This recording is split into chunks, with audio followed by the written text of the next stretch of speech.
Hey guys, it's Lauren from the Express Lane. And if you clicked on this video, it's likely that your company has work meetings just like our company does. And whether you're talking about a morning meeting with the full staff or a weekly staff meeting, maybe even if it's a monthly leadership meeting or a meeting with a client, we all have meetings. And the thing about meetings is that there's something that we just love to hate.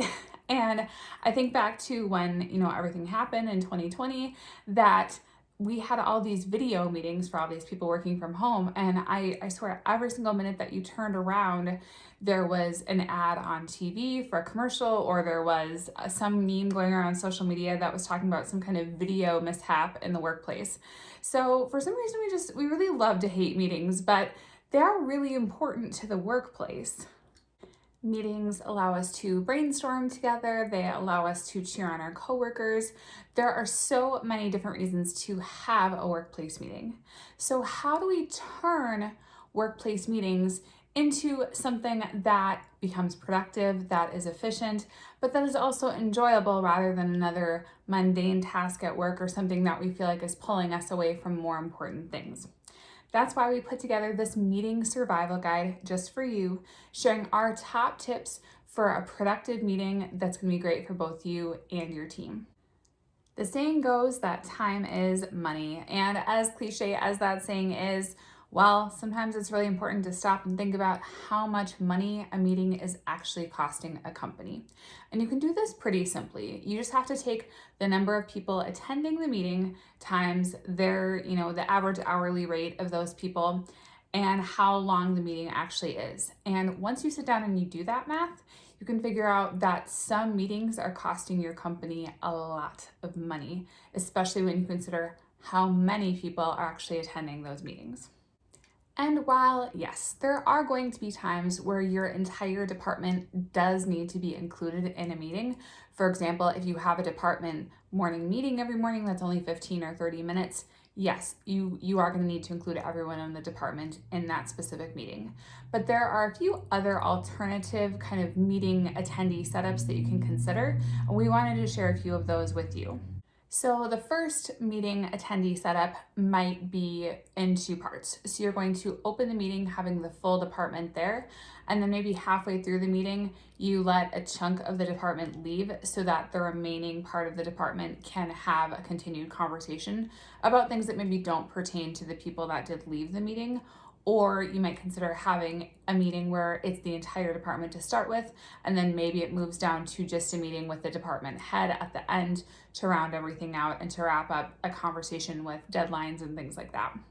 Another option to consider would be to just have a meeting with the department head, and maybe you and the department head can have the conversation, get things taken care of, and then you could send out a recap of that meeting to the department so that they get really the highlights from the meeting and they're still included in what's going on, but they didn't need to be there to have that full detailed discussion when it could have been just the two of you in a meeting. You could also try starting out with one brainstorming department group meeting as maybe a 30-minute meeting.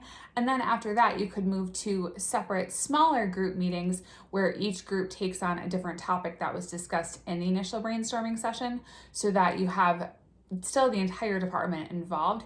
You just have other meetings that are still moving things along and getting the ball rolling. Another idea might be to totally mix up your attendees that are involved in your meetings. And so maybe you decide that at a company meeting, but it doesn't include the whole company, but at a company meeting, maybe you're going to pull a senior level team member from one department, you're going to pull an entry level team member from another department, and they're going to be involved in this specific company meeting.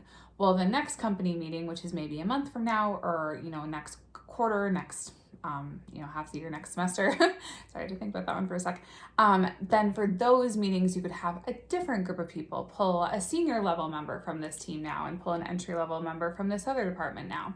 So there are a lot of different ways that you could consider structuring your meetings in terms of who you invite so that it's not always the same people that are being pulled into these meetings time after time after time. And ultimately, no matter what method of inviting attendees you go with, you just want to be respectful of your coworkers' time because, again, time is money, just like we talked about. And as cliche as it is, your coworkers, of course, have a lot of tasks on their plate as well, just like you do. And honestly, some people feel like they need to over-invite people to meetings because they don't want somebody to feel left out. But honestly, if you have a meeting that you do decide to remove a few people from the meeting, they would probably honestly thank you for giving them that time back, that now they don't have to be in that specific meeting.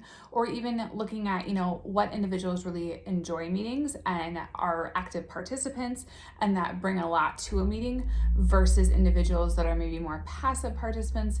They're not really contributing a lot, or they just very much in their attitude don't want to be there. And while we're on the topic of timing, I think that most of us would agree that the shorter the meeting, the better.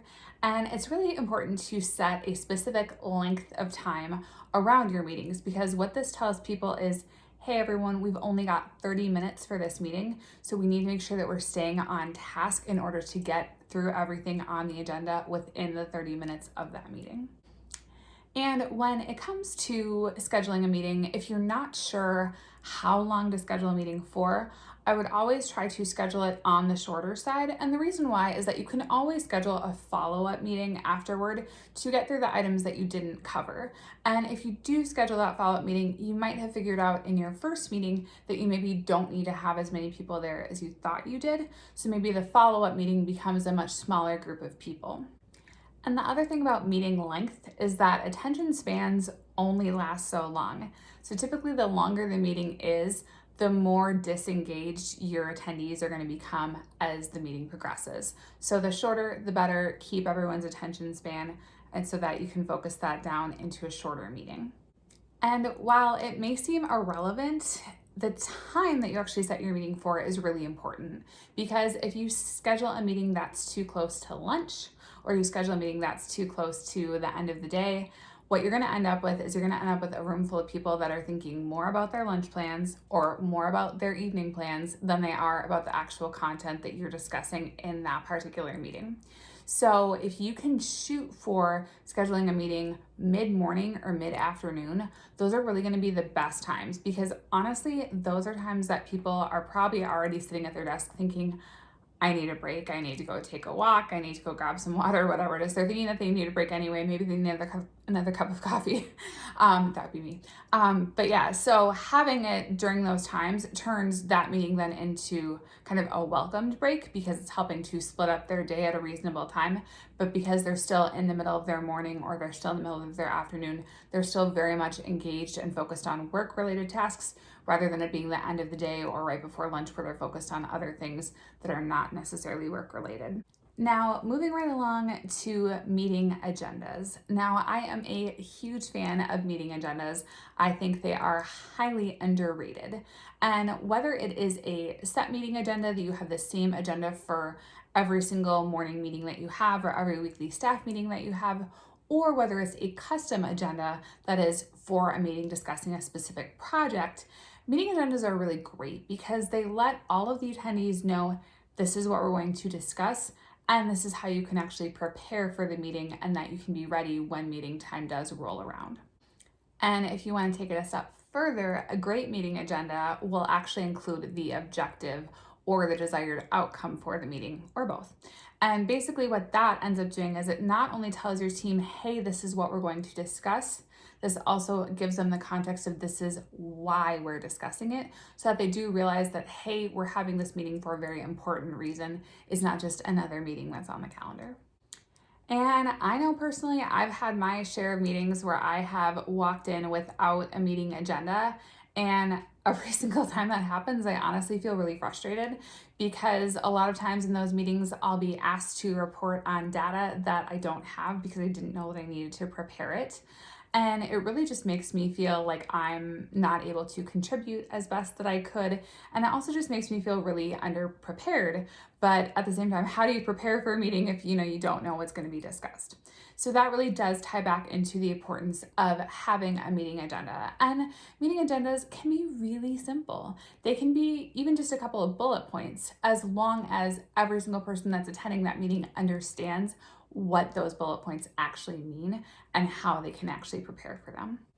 The other piece about creating a meeting agenda is to make sure that you actually stick to it. And this can be really great if you have a lot of people in a meeting as well, because it lets them know that we need to stay on task and stick to what's on the agenda. And it makes it a lot easier if somebody brings up a topic that is not on the agenda to say, hey, we need to stick to the agenda today, and we can move those items either offline to discuss over an email, or we can set a follow-up meeting if we need to. And when you are creating the items for your agenda, especially if you have a lot of items on your agenda, it's a good idea to prioritize those in terms of what are the most important things that need to be discussed, maybe what are other items that need to be discussed. So that then, if you only get through the most important items, you could again take those not quite so important items and move those into an email conversation, or you could schedule another meeting if you needed to go through those as well. But structuring it in that way ensures that you will get through the most important critical pieces in your meeting right away, and that those won't get left behind or need to be rescheduled later on. So how do you decide who actually creates the meeting agenda? Well, typically the rule of thumb to follow is that the person who sets the meeting is going to be the person who actually creates the meeting agenda. And when you are creating the meeting agenda, you want to make sure that you are sending it out within an appropriate amount of time prior to the meeting itself. So if it is a morning meeting that you have every single day, that you have a set agenda, everyone theoretically should just know what the agenda is and just be able to come prepared, because they do this every single day. But if it is a monthly meeting, or even if it's a meeting about a special project where you're going to be planning out content for the next 2 months, you're going to want to give people an agenda for sure. And you're also going to want to give them that agenda at least a week in advance, if not more than that, so they have time to prepare and get all the information together to come to that meeting ready to discuss and ready to make a plan for those 2 specific months of content that you guys will be working on. So once you actually step into that meeting, there are a few best practices that you want to make sure you're following. And the first piece of kind of best practice tip that we have is to show up on time. You don't want to be that person and show up late. And the reason why this sends a not so great message is that it makes it look like you don't care, or it makes you look like the meeting isn't important to you. And that can really put off your coworkers and leave kind of bad taste in their mouth, especially if they are all punctual and on time and you consistently show up late and just don't seem that interested in being there. And with showing up late, there are, of course, going to be times where you have scheduled another meeting that does overlap with the next meeting that you're hopping into. And that's totally okay. If you know ahead of time that you are for sure going to be half an hour late to this next meeting or whatever it happens to be, just let the meeting organizer know so that they're prepared for that interruption, that the team is prepared for that interruption when you do walk in half an hour into the middle of a discussion that they've already been having. The next best practice to keep in mind when you are in a meeting is to actually skip the multitasking. And what I mean by that is, yes, it is very easy to pick up your phone in the meeting and be scrolling through the work emails that you know are coming into your inbox.